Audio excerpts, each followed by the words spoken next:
बहुत बहुत मुबारक हो। अब ये रिश्ता और पक्का हो जाएगा। संवरने की जरूरत नहीं है, शादी मेरी हुई है ना कि। हिना, यास्मीन, दोनों उठो, चलो आज घर में बहुत काम है। इतनी देर तक कौन सोता है? इतनी देर तक कौन सोता है? अम्मी प्लीज आप जाएं यहाँ से। अम्मी बस हम थोड़ी देर में आते हैं। या अल्लाह मेरी फैमिली को हमेशा खुश रखना, उनकी जो भी जिम्मेदारियां हैं वो मैं पूरी करनी। कि अम्मी यास्मीन नाश्ता बनाए क्या? प्लीज़ आज ना मुझे जल्दी कॉलेज जाना है, तो मेरे लिए नाश्ता बना दो और मैं नाश्ता करके कॉलेज चले जाऊंगी। अम्मी मैं कितनी टैलेंटेड हूँ ना, आपकी ये दूसरी बेटी किसी भी काम की नहीं है, इसे घर के अलावा कोई काम नहीं आते हैं। और देखो मैंने तो अपने कॉलेज में भी टॉप कर लिया है। इस तरफ ये बात बहुत ही ज्यादा हर्ट कर जाती है यास्मीन को, और वो फिर भी बधाइयां देती है और कहती है कि हिना आपी आप बहुत आगे जाइए। दिल दुखता है यास्मीन का। मुझे क्या परवाह अम्मी, हिना आपी को ऐसा घमंड नहीं करना चाहिए। जाने दो, उसका नेचर है।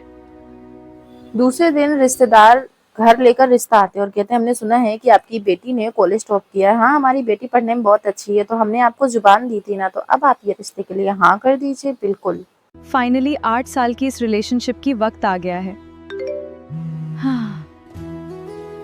आपी इसे पहन लो, ये आपके ऊपर बहुत अच्छा लगेगा। यास्मीन अपनी बड़ी बहन को खुश करने की कोशिश करती है, लेकिन वो हमेशा इनकी वहां से हटा देती है, क्योंकि वो नहीं चाहती है कि उसके बहन के साथ वो सारी बॉन्डिंग बने जो एक बहन की होती है।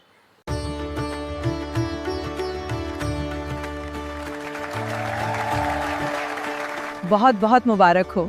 अब ये रिश्ता और पक्का हो जाएगा। जैसे ही यास्मीन हिना के पास जाती है तो बोलती है हिना के घर में बहुत सारे काम पड़े हैं, पहले जाके वो काम कर लो, उसके बाद हमारे पास चले आना फोटो खिंचवाने। इधर ये रोती है कि आखिर मैंने ऐसा क्या किया है, मेरी बड़ी बहन मेरे साथ ऐसा क्यों करती है। मुबारक हो भाईजान, आप मेरी बहन को मुझे चुरा कर लेकर जा रहे हैं। अब इसे संभालना आपकी जिम्मेदारी है, हमने अपनी आफत आपको दे दी है। तो बात हो गया तुम्हारा जॉब यहाँ से। सारे मेहमान चले जाते हैं और कहते हैं कि बस कुछ महीनों बाद हमारे यहाँ शादी भी है। इस तरफ यास्मीन आती है बहन से बात करने के लिए, लेकिन वो डांट कर उसे भगाती है और कहती है प्लीज मुझसे दूर रहा करो, प्राइवेसी नहीं संवरने की जानती जरूरत नहीं है। इस तरह से शादी वक्त मेरी हुई है काफी ना ज्यादा गुजर जाता है, शॉपिंग भी हो जाती है शादी की, लेकिन ये जो बहन है ना वो कभी भी अपनी दूसरी बहन को प्यार नहीं करती है। वक्त गुजरते जाता है, शादी का दिन आ जाता है। सच में आपने अपनी बेटी के लिए बहुत अच्छे इंतजाम किए हैं, और आपकी प्लीज तुम मेरी तरह आउटफिट पहनने की कोशिश मत करना, इतना सजने। हाँ जी कबूल है। क्या आप मुबारक हो? बहुत बहुत मुबारक हो हिना।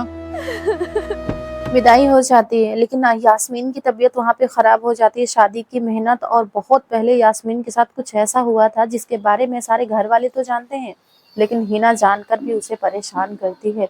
इधर कॉल आता है कि मैं क्या करूँ, अब उसकी तबीयत खराब है तो आप लोग देख लो, मुझे उसे देखने की जरूरत नहीं है।